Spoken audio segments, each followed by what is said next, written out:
여러분 안녕하십니까? 사이언스 투데이입니다. 1903년 12월 17일은 비행기 시대를 연 날이라고 볼 수 있는데요. 라이트 형제가 최초의 동력 비행기 플라이어 1호의 비행에 성공했습니다. 약 12초 비행이라는 라이트 형제의 뜻깊은 업적이 현대의 항공산업의 든든한 기반이 되어준 것 같습니다. 오늘의 주요 뉴스부터 만나보시죠.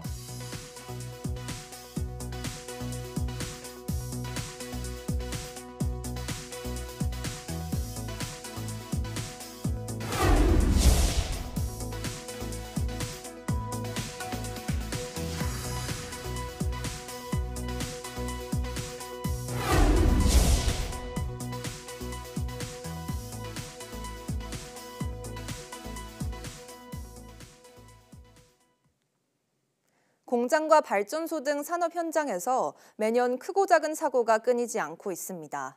국내 연구진이 위험을 탐지하는 AI 기술을 로봇과 결합해 더 빠르고 안전하게 산업재해에 대응할 수 있을 것으로 기대됩니다. 박나연 기자입니다. 원유정제 설비 계기판에 빨간색 표시가 뜹니다. 압력 측정이 제대로 되지 않았다는 경고입니다.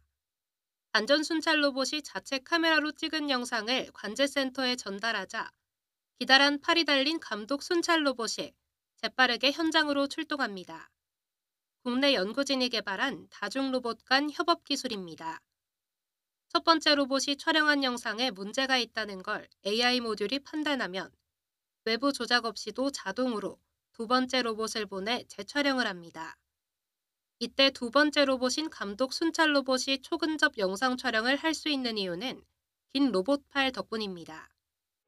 카메라가 달린 로봇 팔을 이용해 대상을 좀 더 정밀하게 분석하고 촬영할 수 있습니다.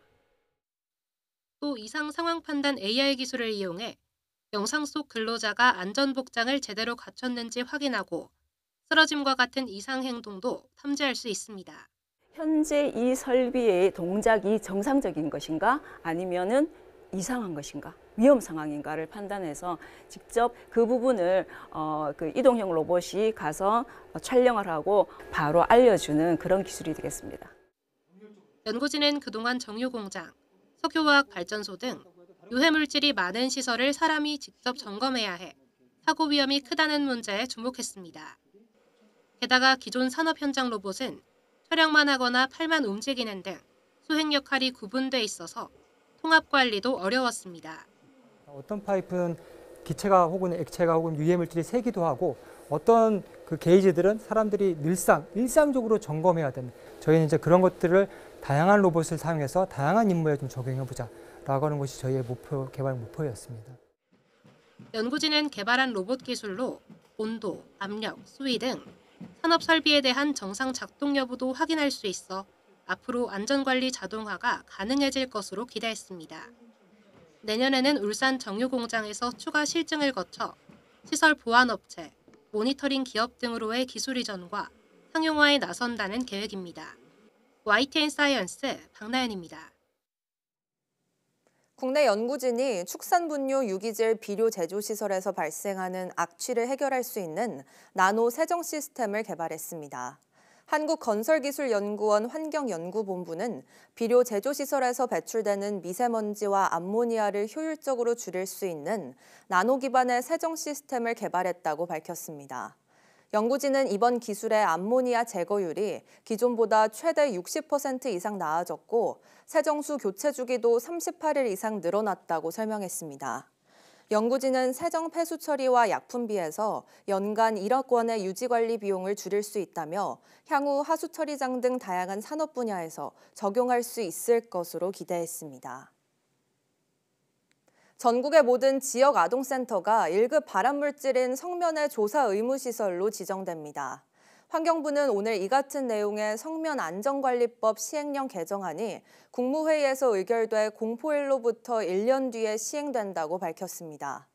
지금까지 지역 아동센터는 총 면적이 500제곱미터 이상일 때만 성면 조사를 실시하도록 하고 있지만 대상이 전체 센터로 확대된 겁니다. 또 500제곱미터 미만의 지역 아동센터는 내년 12월 말부터 성면 조사를 반드시 실시해야 합니다. 내년부터 3둥이 이상 다태아 부모도 제약 없이 태아보험에 가입할 수 있게 됩니다. 금융위원회와 금융감독원은 제5차 보험개혁회의를 열어 이 같은 내용을 논의했습니다. 그동안 일부 보험사들은 3둥이 이상 다태아 산모의 경우 합병증 등 위험이 높다는 이유로 태아보험 가입을 거절해왔습니다. 금융당국은 또 불완전 판매 유발 요인으로 지적됐던 형식적인 보험 상품 설명 의무를 내년 하반기까지 개선하기로 했습니다. 중요한 내용은 인포그래픽으로 시각화하고 인공지능 챗봇과 동영상 등 디지털 보조수단을 활용해 설명서를 한층 친근하게 바꾸기로 했습니다. 아이가 밤에 갑자기 아프면 부모는 애가 탈 수밖에 없는데요. 경기도가 야간과 휴일에도 진료를 받을 수 있는 달빛 어린이병원을 크게 늘렸습니다. 최명신 기자입니다. 큰 일교차로 감기 환자가 부쩍 늘어난 요즘. 일과 시간 이후 아이가 갑자기 열이 나면 부모는 병원 걱정이 앞섭니다. 밤에 진료를 보는 곳이 많지 않기 때문입니다. 근처에 병원들은 다 오후 6시면은 진료 마감을 하니까 못 가서 어떻게 해야 되나 발 동동 구르고 그랬던 적이 많은 것 같아요. 이 어린이 병원엔 낮 시간대보단 늦은 오후나 저녁에 환자가 몰립니다. 전체 내원 환자 수의 한 60% 정도가 4시 이후에 오거든요. 6시 반 이후 되면 전체 한 30%? 이런 문제를 해결하기 위해 도입된 제도가 달빛 어린이 병원입니다. 평일 오후 6시부터 11시까지, 주말은 오전 9시부터 오후 6시까지 문을 엽니다. 경기도는 17곳이던 달빛 어린이 병원을 올해 11곳 추가 지정해 모두 28곳으로 늘렸습니다. 또 취약적 의료 여건을 고려해 야간과 휴일에도 진료받을 수 있도록 취약지 소아 야간 휴일 진료기관 12곳을 지정해 운영하고 있습니다. 내년 추가 확대 지정에도 힘을 쏟고 있습니다. 25년도에는 소아 야간 휴일 진료기관이 없는 시군과 협조하여 달빛 어린이 병원을 확대하고 분당차 병원과 아주대 병원의 소아 전문 응급의료센터 운영 지원하여 소아 중증 응급의료의 사각지대를 해소될 수 있도록 노력하겠습니다. 진료기관의 정확한 위치와 상세 정보는 경기도 홈페이지에서 확인할 수 있습니다. YTN 최명신입니다. 전국의대교수 비상대책위원회가 의대 증원 원점 재검토에서 나아가 내년도 감원 선발을 주장한 것에 대해 교육부가 변동 불가능한 상황이라며 일축했습니다. 교육부 관계자는 2025학년도 의대 정원은 이미 입시가 진행 중인 상황이라 변동이 불가능하다는 입장을 재확인하면서 오히려 내년부터 의대 업무를 관할하는 국을 신설해 종합적으로 관리해 나갈 계획이라고 설명했습니다. 어제 오전 의대교수 비대위는 윤석열표 의대 증원은 원천 무효며 내년 의대 신입생 입시를 중단하고 올해 대규모 휴학생을 감안해 오히려 전보다 선발 인원을 줄여야 한다는 내용으로 성명을 발표했습니다. 카이스트 미술관이 오늘 대전 본원에서 문을 열었습니다. 카이스트는 고 정문술 제12대 이사장의 건립기금을 바탕으로 2020년부터 추진해온 미술관을 대전 본원에 신설했다고 밝혔습니다. 미술관에서는 비디오 아트의 선구자로 꼽히는 백남준 작가의 작품 41점을 포함해 각계 인사들로부터 기증받은 작품 300여 점을 만나볼 수 있습니다. 카이스트는 교내 연구 건물 내에 예술 작품들을 전시하는 캠퍼스 갤러리 형식에서 나아가 과학과 예술의 접목을 위한 구심점을 마련했다는 점에서 의의가 있다고 설명했습니다. 토성고리의 나이가 4억 년 이내라는 기존 학설과 달리 45억 년 전 토성과 함께 만들어졌을 가능성이 크다는 연구 결과가 나왔습니다. 일본 지구생명연구소는 시뮬레이션 연구에서 토성고리의 얼음 입자들이 암석 파면 충돌로 인한 오염에 저항력이 있는 것으로 나타났다고 밝혔습니다. 이에 따라 토성고리들이 깨끗하고 젊어 보이지만 토성 자체만큼 오래됐을 수 있다고 덧붙였습니다. 토성고리는 지난 2004년 토성 탐사선 카시니가 고리들이 비교적 밝고 깨끗해 보인다는 사실을 확인한 뒤부터 고리들이 토성보다 늦게 만들어졌을 것이라는 게 정설이 됐습니다. 중국 연구진이 약 2억 년 전 초기 쥐라기 시대에 살았던 신종 공룡 화석을 공개했습니다. 중국 고척추동물 고생물학 연구소는 지난 2007년 남서부 원난성에서 발견된 화석을 수년간 연구한 결과 목과 꼬리가 긴 용각류 공룡으로 추정된다고 밝혔습니다. 이 공룡 화석은 두개골과 9개의 목뼈로 구성됐고 두개골 길이는 약 40cm에 달하며 보존 상태가 양호했습니다. 연구진은 공룡이 살아있을 당시 길이는 약 8m로 추정되고 인근 지층에서 발견된 용각류 가운데 가장 큰 종으로 보인다고 설명했습니다.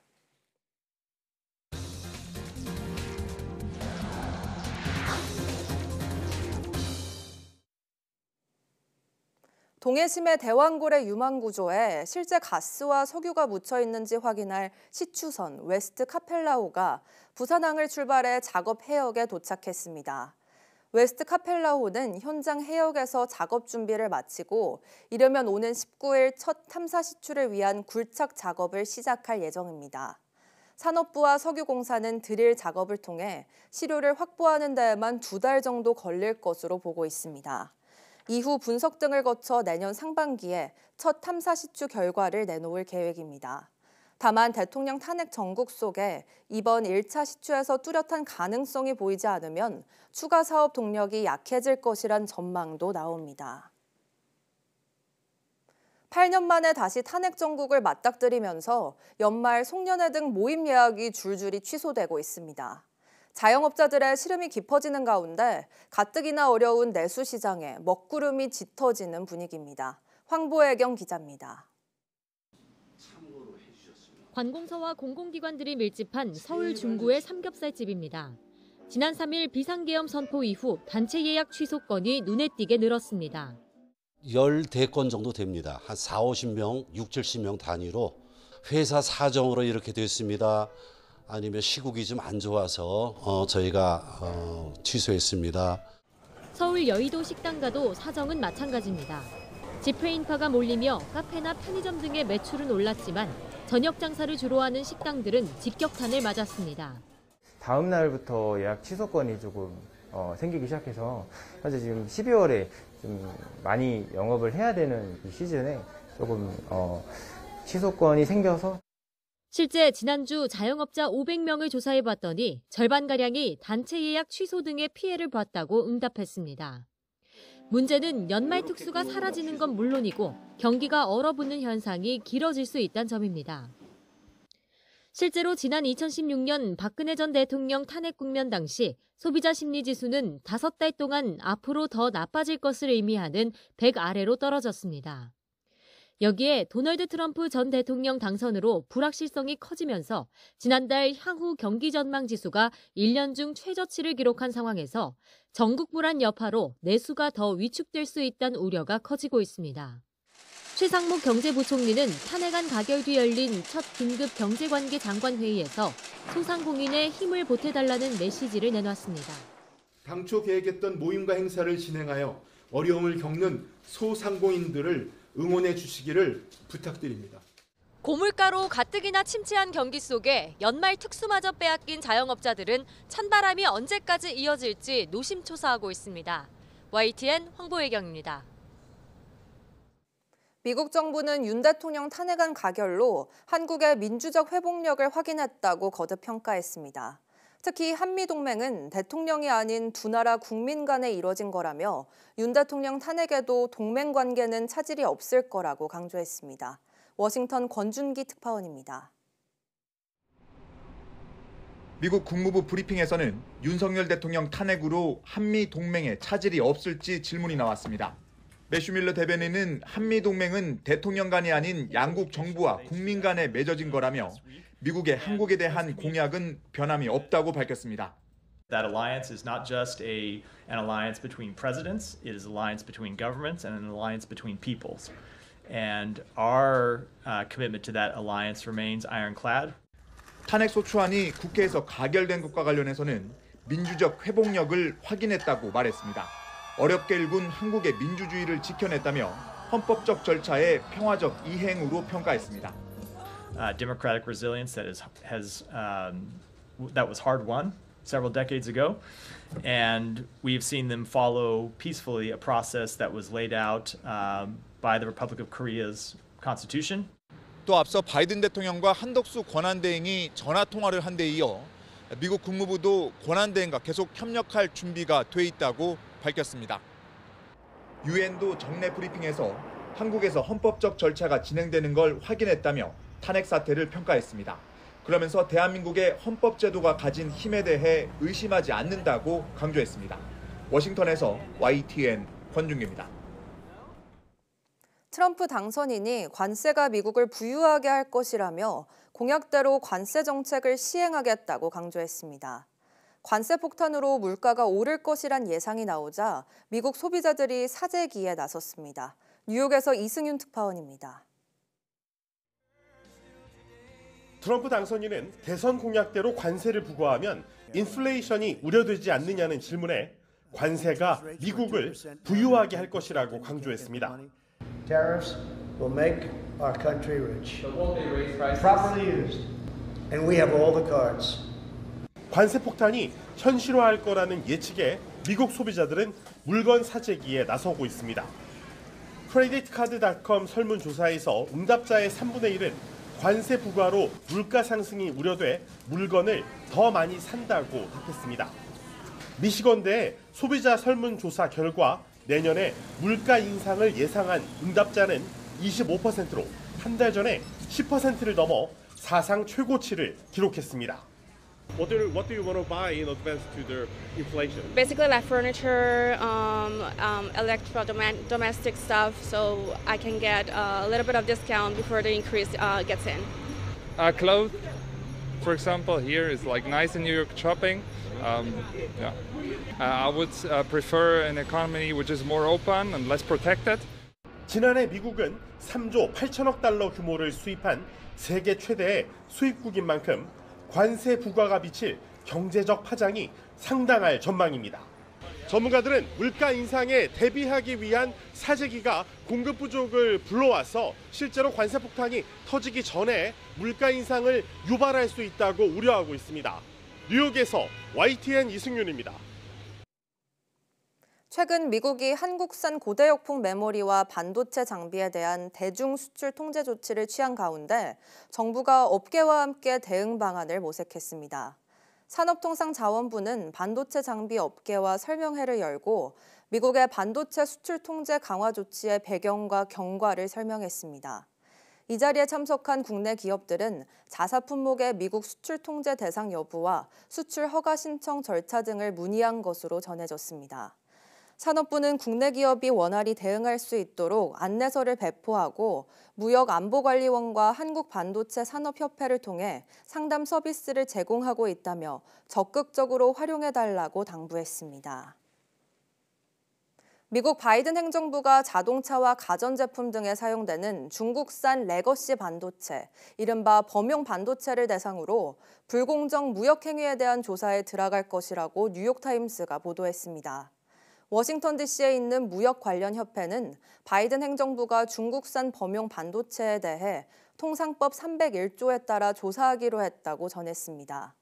미 상무부 산업안보국은 조사 대상 기업들의 제품 66%에 중국산 범용 반도체가 사용됐을 가능성이 있어 과도한 공급망 의존 우려, 사이버 위협이 발생할 우려가 있다고 지적했습니다. 미국 무역대표부 담당인 무역법 301조는 부당하거나 불합리한 거래에 초점을 맞추고 상무부 소관인 무역확장법 232조는 국가안보 위협에 집중하는 게 특징입니다. 트럼프 미 대통령 당선인을 만난 손정희 일본 소프트뱅크 그룹 회장이 미국에 1,000억 달러, 우리 돈 약 143조 6천억 원을 투자하겠다고 밝혔습니다. 일본 재계가 발빠르게 트럼프 잡기에 나선 가운데 트럼프 당선인은 취임식 전 미일 정상회담 가능성도 시사했는데 한미 정상외교에 대한 우려가 커지고 있습니다. 워싱턴 홍상희 특파원입니다. 트럼프 미 대통령 당선인과 나란히 등장한 손정의 일본 소프트뱅크 그룹 회장이 1,000억 달러, 우리 돈으로 144조 규모의 투자 계획을 발표했습니다. My confidence level to the economy of the United States has tremendously increased with his victory. President Trump is a double down president. I'm going to have to double down, you know, $100 billion and 100,000 jobs. 앞으로 4년에 걸쳐 인공지능, AI 인프라 투자에 나선다는 건데 트럼프 당선인은 이번엔 2,000억 달러를 투자할 수 있느냐고 묻습니다. I'm going to ask him right now. Would you make it $200 billion? My promise is 100, but you know he's now asking to do more. I think with your leadership, my partnership with you, with your support, I will try to make it happen. 트럼프 당선인은 앞서 현지 시각으로 15일 멜라니아 여사와 함께 고 아베 신조 전 일본 총리의 아내 아키에 여사를 마러라고 리조트에 초청하기도 했습니다. 당선 뒤 첫 기자회견에서는 이시바 시게루 일본 총리와의 정상회담 가능성도 시사했습니다. Yes, I'd love to see the Prime Minister, and we will do that. I actually sent him a book and some other things. That happened before the inauguration day? It could, if they'd like to do that, I would do that. Yeah. 일본 재계와 정계가 트럼프 2기 출범에 앞서 발빠르게 움직이고 있지만 탄핵 정국으로 리더십 공백이 불가피한 우리나라의 대미 정상회교는 사실상 불가능한 상태입니다. 이런 가운데 트럼프 정권 인수팀이 전기차 보조금 폐지와 전 세계의 배터리 소재에 관세를 부과하는 방안을 마련하고 있는 것으로 알려졌습니다. 국가안보를 위협한다고 판단될 경우 수입을 제한하는 무역확장법 232조 동원도 검토하고 있는데 국내 자동차 업계에도 파장이 예상됩니다. 바이든 행정부가 우리나라 SK용과 미 포드 자동차의 배터리 생산 합작법인에 14조에 육박하는 정책자금 대출을 최종 승인한 가운데 트럼프 2기에 대출이 이루어질지 불투명하다는 분석도 나옵니다. 워싱턴에서 YTN 홍상입니다. 충남 청양군 소재 산란계 농장에서 고병원성 조류 인플루엔자가 발생했습니다. 고병원성 조류 인플루엔자 중앙사고수습본부는 농장주가 방역당국에 의심 사례를 신고해 정밀 검사를 벌인 결과 고병원성 AI로 확인됐다고 밝혔습니다. 이 농장에서는 닭 14만여 마리를 기르고 있는 것으로 파악됐습니다. 이에 따라 올해 동절기 전국 가금 농장에서 확인된 고병원성 AI 사례는 모두 11건으로 늘었습니다. 중수본은 초동 대응팀을 보내 출입을 제한하고 살처분과 역학조사 등을 진행한 데 이어 농장 관련 축산시설과 차량에 대해 오늘 오전 4시까지 일시 이동 중지 명령을 내렸습니다. 경기도 양주시 한 양돈 농장에서 올해 들어 11번째 아프리카 돼지열병이 발생했습니다. 아프리카 돼지열병 중앙사고수습본부는 우선 해당 농장의 출입을 통제하고 소독과 역학조사를 진행하고 있습니다. 또 이 농장에서 기르던 돼지 5,500여 마리를 살처분하기로 했습니다. 중수본은 이와 함께 양주시와 인접 6개 시군의 축산시설 종사자와 차량에 대해 내일 오후 6시까지 일시 이동 중지 명령을 내렸습니다.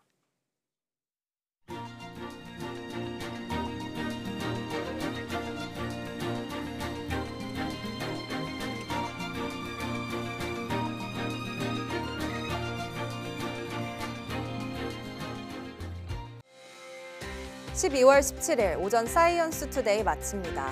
오후 뉴스도 많은 시청 바랍니다. 시청해주신 여러분 고맙습니다.